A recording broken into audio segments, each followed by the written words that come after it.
Hello everybody, this is Oak Tree Tarot Reader here and welcome to my pick a card video. So today's question is, why am I not meeting my soulmate?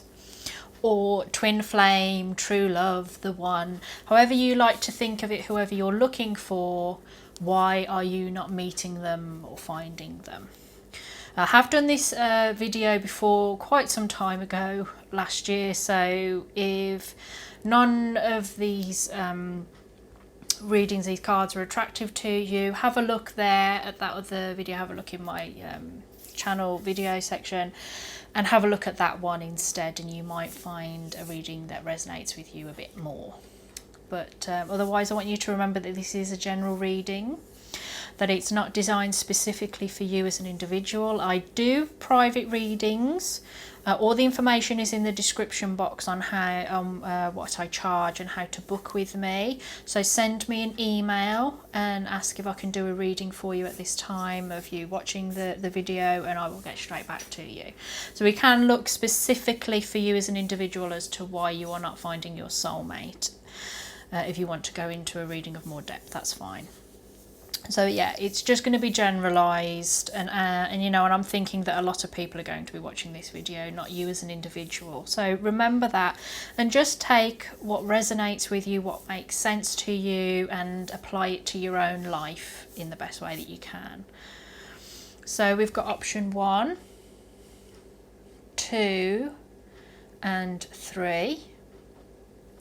I will put the timestamps in the comment section and in the description box. All the information on the decks that I'm using, my Instagram, and all the other links that I do, like my Patreon and that, are all in the description box. So please have a look there to find any answers for any questions that you might have, or you can send me an email on oaktreetarotreader@gmail.com and I will do my best to help you. So I now want you to close your eyes, take a few deep breaths and get in a relaxed, calm state. And when you've done that and you feel open, relaxed and calm, think of the question, why am I not finding my soulmate? Why am I not meeting my soulmate, twin flame or whatever? And make your choice. Trust your instincts, your own inner knowing. Don't doubt yourself. Don't overthink it. If you want a bit more time to do that, then please press pause, because I'm now moving on to the readings. Okay, those of you that chose option 1, this is your reading. Why are you not finding or meeting the one that you want? I'm going to call them soulmate for the purposes of the video, but if you're thinking twin flame or just true love or just the one, that's fine. But I'm just going to describe them as soulmate for convenience, for my convenience. So this is, you know, why are you not finding them? It could be something that you're actively doing, the way you're thinking, or something that's going on in your life, and that's providing the block. But don't be frightened that this is a removable block. You know, once you deal with it, deal with the issues, then you should find, you know, that not necessarily that you're going to straight away find your soulmate, but that you're going to put yourself in a considerably better position to find this true love. 7 of Vessels, mourning. 6 of Vessels, reunion.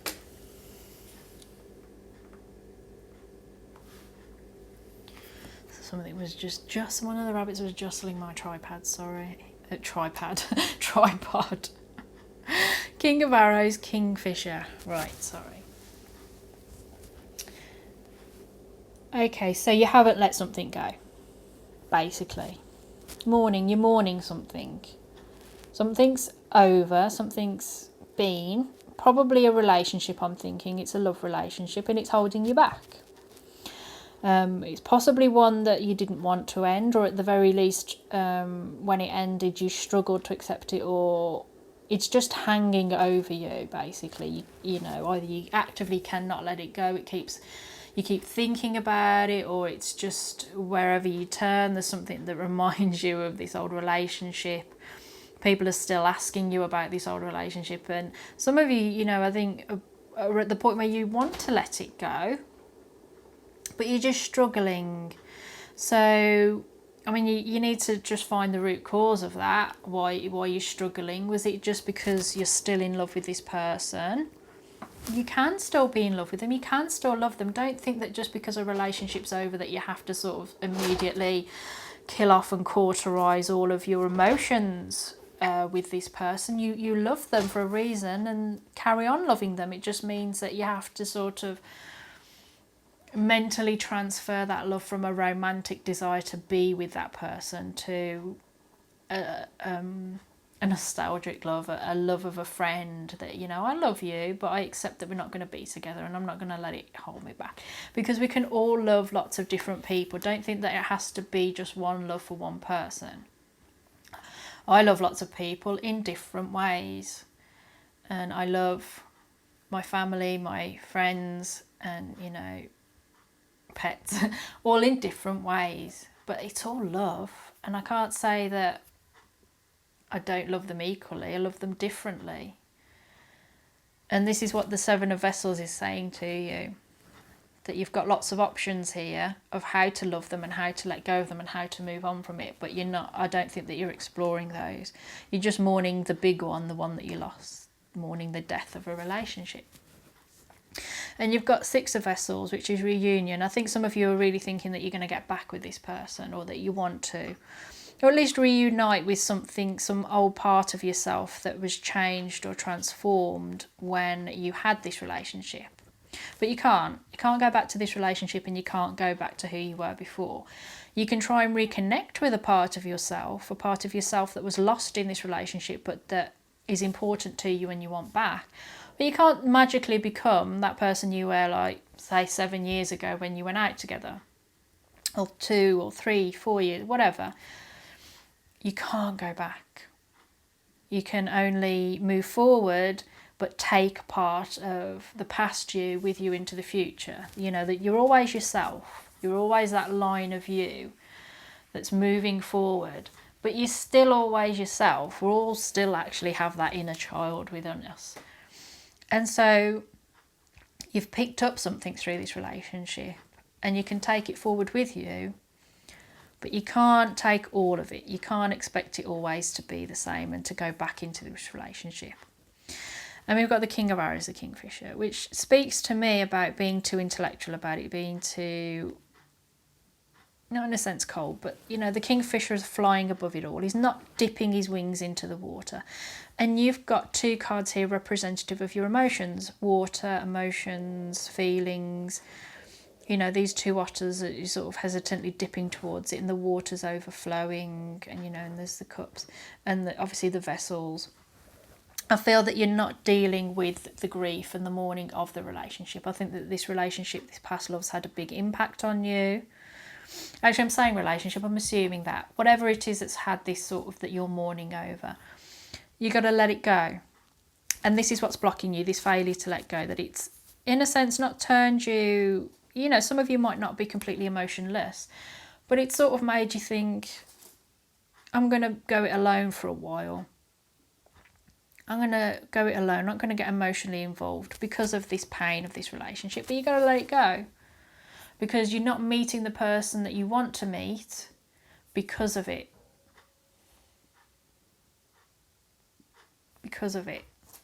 You're not mourning it, grieving it, and letting it, burying it, and let it, you know, and having a new beginning. And that's basically it. It's something from the past that needs to be let go. And that could be anything for any of you.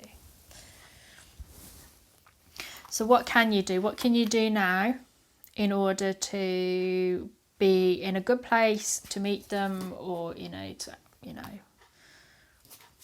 be ready to take advantage when you do meet them?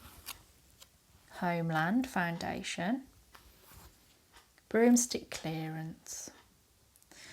So homeland is the obvious one, is go home to your homeland. I think that's an obvious one, but I think actually what it is, it's saying, what foundation do you have in your life? You know, our homeland, everybody has this nostalgia for their homeland when they're away from it, because it's a big part of our identity. It's a big part, our parents raised us there. It's our foundation for life. It's the rules you were taught to live by, the morals you were given, the example of life you were given by, the community that you lived in. So I think for a lot of you, what you can do in order to meet your soulmate is something very simplistic as like, that's where they live. But I'm not, that's too, specific for such a general reading. I'm going to say that I feel that actually it's about that foundation, that something's gone and you're grieving it, and it might do well for you to get back to that foundation that you had as an example, or at least what you believe is the foundation of your life, in order to be in a good position to let go. Because we've got reunion here, which again, it does like talk about reunion with the self, about parts of yourself. And I got the sense that you weren't. But if you go back to your homeland, or at least what is representative of that for you, let's just describe that as home, that by doing that, you're going to be able to reconnect the parts of yourself that have become dispersed because of this mourning, because of this end of something, reconnecting yourself with your emotions, with your logic and your emotions. That's a balanced person that can have their rational side balanced with their emotional side. And clearance, that's quite simply, you need to have a good clear out of your life and get rid of the things that no longer serve you, that they're not helping you, that they're holding you back. Like, you've got to sweep out the mourning. You've got to get through the process of grief and move on from it. You've got to let go of this idea that you can reunite, I think, with this old relationship. You've got to clear out the old and make way for the new. You can't meet your soulmate or find the love that you're looking for if you're hung up on your ex. Would you want to be with somebody that's always saying, oh, me and my old girlfriend, me and my old boyfriend, we did this together? No. You'd say, okay, you're in no position to be in a relationship with me. You're still in love with somebody else, and I'm going to move on. And that's what your soulmate, this person that you're looking for, is going to do when that you meet with them. And this is why you're not meeting with them, because almost in a way I want to say that you're going to blow it. You're going to ruin it. Because I wonder whether some of you have got this sense that this soulmate's just going to wipe the slate clean and allow you to, be healed immediately by their presence. Well, it doesn't work like that. You need to heal yourself. You need to be a whole person yourself. We are whole souls. We're not half a soul that's completed by someone else. We are a complete whole soul. We're one soul that benefits with connection with others and with somebody that really is a good match for us. There are some people that we can live with and have a wonderful life with in a better way than you can with somebody else. And you've had the experience with somebody else that's not worked that well, it's ended, and you need to let that go so that you're in a good position to meet the person that's better for you. So we have a final message. Communicate clearly. So in some way, you're just not communicating something. What that is can be dependent on your personal circumstance, but I think you're not communicating to yourself clearly. You're not talking to yourself. I think there is this disconnect between your emotions and your head, your rational side, and you need to reconnect with that. And maybe that's where the foundation comes from, the foundation, that reconnecting with the foundation of your life. It's like, keep the foundation, keep what's truly important to you in your life, what's, non-negotiable. It's not talking about tangible things, it's your relationships with other people and the way that your sense of morals and values. And clear away all the other stuff, the old dusty stuff that's just cluttering up the place. And your mental place, your emotional place too, your mind and your heart. And you've got to communicate clearly to see that. To start having a proper conversation with yourself. And for some of you, the insight of your loved ones, the ones that provide that foundation for you, is going to do that. So those of you that chose option 1, that's your reading. That's why you're not finding your soulmate, is that you're just not in a good enough position to make the best of it. So yeah, get over this mourning, and I think that you'll start to find things start to, that you're ready in a receptive place to be in a relationship, and that you will then be able to go out and find one. So I hope this reading's helped you. Hope that it's resonated with you. Let me know in the comments section and all the rest of it. If you do want a private reading based on this, you can email me on oaktreetarotreader@gmail.com. And I will get back to you as ASAP and we can have a conversation about it. So, sorry about that. I wish you all the best of luck for the future. Please take very good care of yourself. Thank you very much for listening to me, and goodbye. Okay, for those of you that chose option 2, this is your reading. So I've got them in the right order now. Nearly in the right order, actually, that's the wrong way around. So these are the cards that represent why you're not meeting this soulmate, twin flame person that you're looking for. I'm going to call them soulmate for convenience. But this is why, this is what's blocking you from finding that special person. Healing, so there's something you need to heal from. Creativity, so there's some, you know, this sense of maybe you need to explore a creativity within you. And the Knight of Vessels, that's the Knight of Cups, the eel.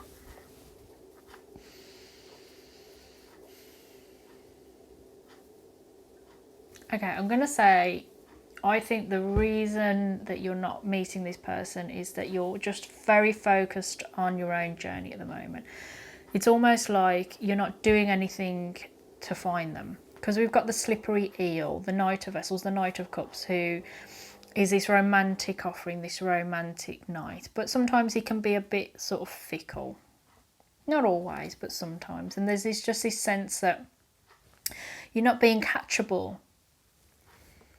And the healing, there's something that's gone on that you have been actively healing, or that you must focus on healing. And so by that focus, you haven't got any space for anyone else. And it's good to heal, because if you're not, you could ruin it, because you're not in a good place, you know. It's like this broken person, and then once you've been in a relationship with the broken person, they're healed, they're a different person, and the relationship doesn't work anymore. And creative, you're focused on your own creativity. I think that you're just completely in the zone of your own creativity. She's completely absorbed in connecting with the stones and the earth and her, you know, root system, and creating either the world that she wants to live in, or actively a creative person. She could be, so you could be somebody that's very creative, and you're just in your own little world. You know, both of these women, they're covered in leaves, and they've got their eyes closed, and they're utterly meditating and focusing on what they're doing. And then we've got the Knight of Vessels, which is this slippery eel that's just going from one river to the next, you know, and impossible to catch. I think you're just being a slippery customer. You know, you might say, oh, but I want to find this true love. But actually what you're doing is not conducive to that. You're being uncatchable. You're being elusive. You're focusing on your own inner personal journey of, yeah, it could be your own spiritual personal journey. You could be the healer, and you're just focusing on healing others rather than yourself, and focusing on the world that you're creating for yourself, or actively creating things like art, or, you know, in the arts. And you could be even refusing dates. You're just a slippery customer, and this is what it is. So if you're thinking, no, but I'm open and willing and I'm just waiting for them, no, you're just not doing anything. You might even be just not going out in a place where you can meet them. You're just yeah, basically that's it. So what can you do in order to meet them? What can you do in your life in order to be in the right place, you know, mentally and emotionally? Ritual invocation. Respect. That's interesting. Give me a second to think about this. This is a new deck as well, so I really want to think about it, and I might get the little book out.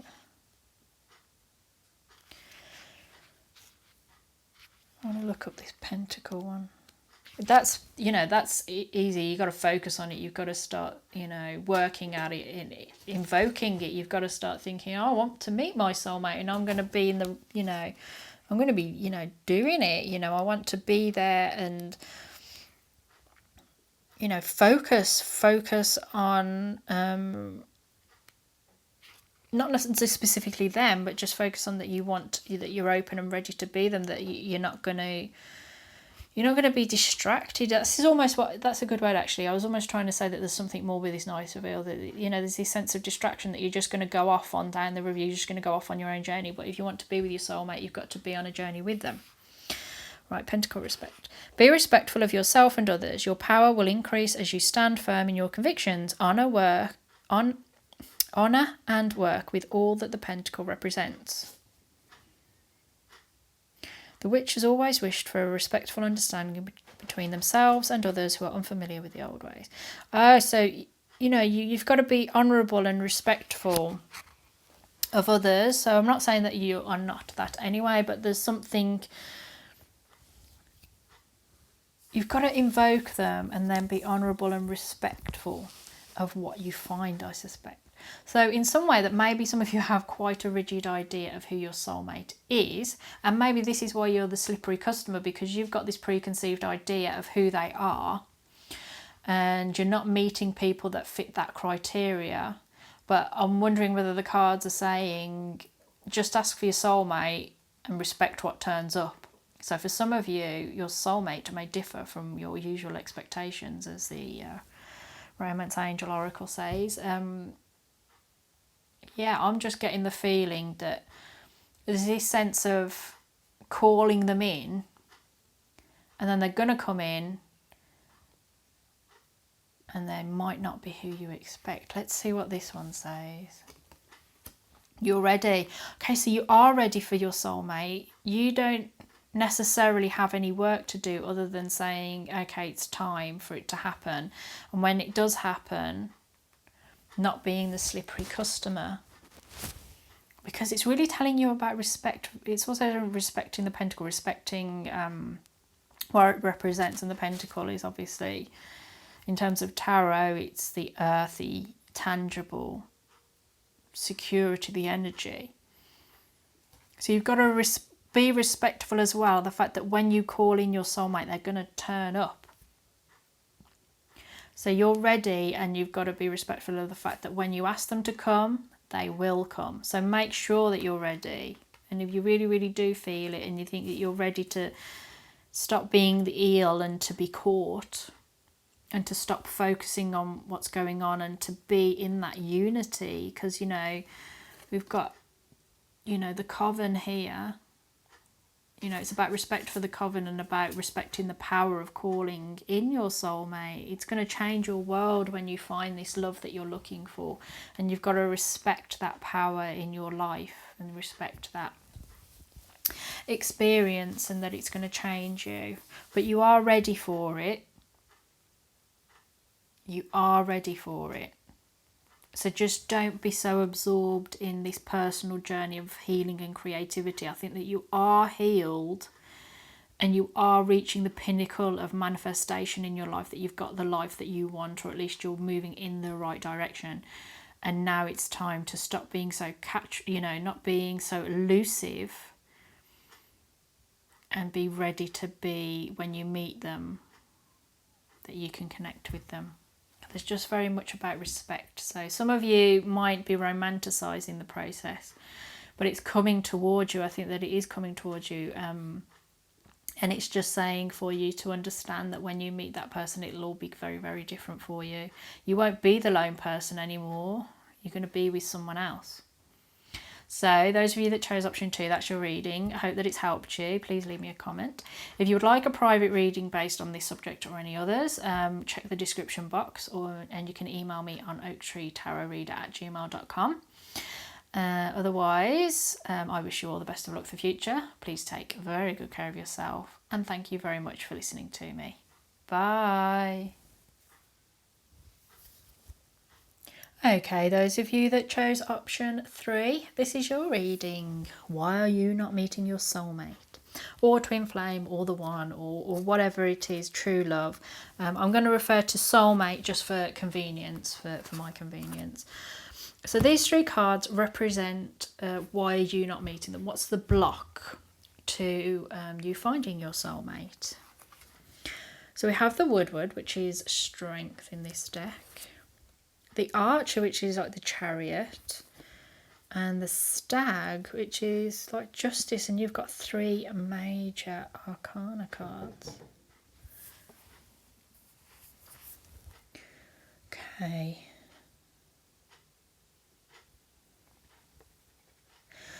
Really what it's telling me is that you're clamping down and being, overpowering and being really, really, really strong and powerful and patient and controlling about the direction that your life is moving in its balance and sense of justice and honour. So what's blocking you is that you're very, very focused, I think, on leading the right sort of life. That doesn't necessarily mean that it's about being law-abiding or anything. It's just that you've got a sense of what the right life is. What's the right life? You know it, and you are absolutely living it. It's in a sense that you're quite strict with what you do in your life, that the direction that it's moving, and you're really focused. She's super focused hunter on what she's shooting towards, and you've got that absolute focus. And it's to do with the balance, it's the justice, it's the balance, the law of cause and effect, that you do things and it has an impact, obeying the law of the land. That's not to say that you need to commit a crime in order to meet your soulmate. No, I don't mean anything as daft as that. What I'm saying is that what's blocking you from finding the one that you love is your own rigidity. Your own sense that this is what you're doing, this is what you're meant to do with your life. This is the life that you're living and the direction that you're moving in. It's like your career comes first, or your family comes first, or your kids come first. And anything that doesn't match in with that ideal of whatever you feel is really, really important in your life is clamped down and controlled. It's almost like you don't let anyone in your life that doesn't fit in with how you think your life should be going. It's like if they don't fit in with your image, they're gone. If they don't have the same shared ideals as you, they're gone. If they don't like the same things as you, they're gone. There's no diversity, I sense, in your life. That it's just this is it. If it supports your career, it's welcome. The moment it stops supporting your career, it's gone. The moment this diverts from your belief system, even your moral code, it's gone. And so I sense it's just that rigidity that, you're very self-contained, or your life is very self-contained, and you just don't let anything else in. And this is a really dominant, powerful effect in your life. You've got the 3 major arcanas to show that. And it's just blocking you. I think it's blocking you from meeting your soulmate, your twin flame, the one, or just anyone. I bet you just don't have enough people in your life, enough friends. I think you just seem really closed off. Because you're just so focused on what you think should be.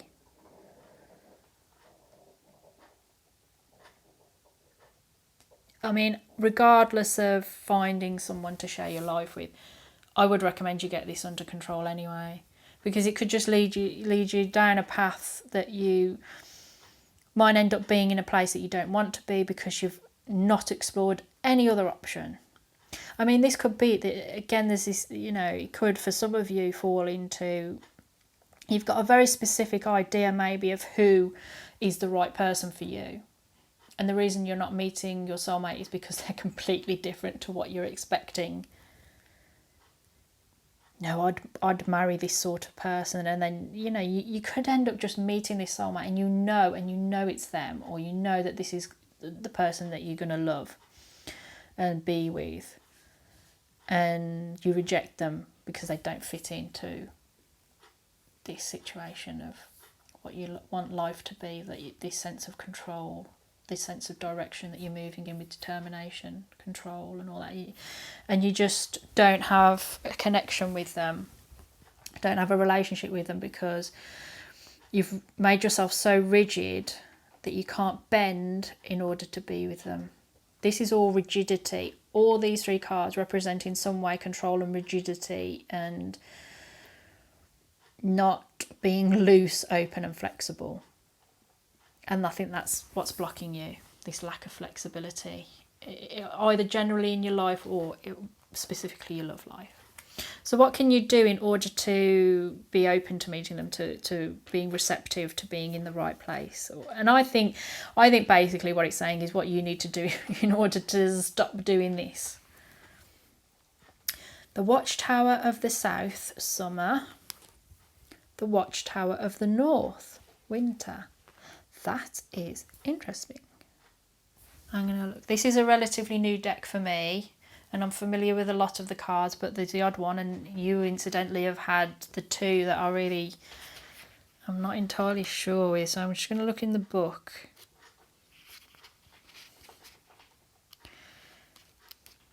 Watchtower. I want Watchtower of the South first. Watchtower of the South.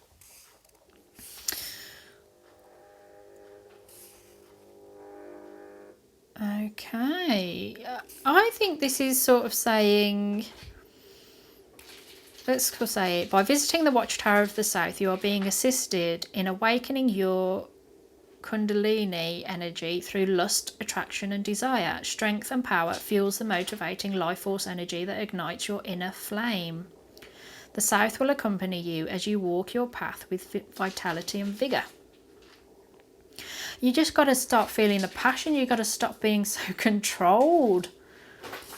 An old flame turns up. That might be for some of you, but not for everybody. And I mean, if you're looking back and saying, no way do any of my old flames, do I feel that they're my soulmate or that anything. So don't panic about that. New passion. Romance is rekindled. You're seeing the fruits of your labour. Your hard work has paid off. Enjoy the rewards. I feel that's more resonant with sort of person that I see here, is that you've done the hard work. Maybe some of you have really focused on your career to exclusion of all else. You are now possibly financially secure. Excuse me, going a bit dry then. You're financially secure, or at the least you're in a really good place in your career, and you can enjoy what you've done. You can enjoy what you've done and relax and not feel that you need to devote yourself to it. You know, you might be in a competitive field and you've just not been able to let loose on anything. I mean, you could have had a load of relationships that you felt were going to be long term and they fizzled out because of your commitment to your career or commitment to something. We need to, in a way, it's saying stop that now. You've done it. And you need to ease off the pedal. So let's have a look at the Watchtower of the North. You are being called to go deep within to rest and recharge whilst Earth nurtures and restores you. The North will assist you in all aspects of home, life, security and the nurturing that you require. This is it. So it's saying you're going through a... Sorry, that's the rabbit. You are going through a dark night of the soul. Surrender and release. Persist. The rewards will be life-changing. You are metamorphosizing. Rest and rejuvenate. The ancestors are connecting with you. Invoke your dark side with harm to none. Okay, so that's what saying is. You've been so controlled. You've got to let loose now. And that's not, you know, some of you are saying, what, I'm meant to go out and get drunk. No. It's about letting loose this control. It's not about going on a massive bender and coming back with some sort of sexually transmitted infection. It's saying let loose within yourself all that you have rigidly controlled. You've done, in a sense, what you needed to do. You've got yourself in a good place in some aspect of your life that you've been really focusing on. It's usually career. And you need to stop and reflect on the abundance that you've created. I'm drawn to saying financial. I don't know why. But anyway, now it's time to just rejuvenate, to bunker down. You know, for some of you, you're in a position that you can take a career break. Or at least, you know, if you've been working hard, lots of overtime to get a promotion or a bonus or something, it's saying, okay, for the next few months, you just do the basic working hours, if you've been working far too long, far too many hours, you need to stop that now and start changing your life before you wear yourself out, before you lose that connection with yourself, that you lose your sense of self. And yeah, you need to just let loose and let yourself be healed from this control. You know, heal yourself, loosen up. And when you've done that, when you've got yourself, and I would say in a more reasonable state of being open to meeting this person or someone in general, you will. Because at the moment, there's just no space for them in your life. And this is what the cards are saying. You need to make space for them. You need to relax, let loose. Enjoy the abundance that you've created in your life because of this hard work. And yeah, just relax and stop being so controlling and on edge even. So your final message is yes. Isn't that a weird thing? Yes. I don't know how that fits in. I'm going to say yes. It means I'm right. But if there's something you've been thinking about, the answer is yes. Whether it's, are you sure I can ease off on my career? The answer is yes. Are you sure that it's all right for me to relax and sort of not worry about it anymore and just, you know, maybe splash a bit of cash? Yes. Yeah, it's just you're being told, you know, I think change is coming, and I think a lot of you will, sorry about the scrabbling, a lot of you are really worried about that change, and this is because you're so controlling. In a sense, you're like, if I allow change to come into my life, I'm in danger, or I could get hurt. I could lose everything that I've worked so hard for. But you need to change in a way that you've outgrown, excuse me, what you did before. You've done it now, and it's like you can't live your life from the age 20 to the age 60 doing exactly the same thing. We need to live and change and move on and progress. And you are at the stage now where you need to progress, mature and change and metamorphosize. That something happening in your life is changing, and a lot of you are going to try and clamp down and control that, and you can't. So let it go, and whatever question you have, yes. Oh my goodness. It's good job it's time to finish the reading. So if you're interested in a private reading with me, all the information's in the description box. My email address is oaktreetarotreader@gmail.com. Send me a message, let me know what reading you want from the description box, and I will get back to you ASAP. Otherwise, please take very good care of yourself. I wish you all the best of luck for the future. Thank you very much for listening to me, and from me and the bunnies, goodbye.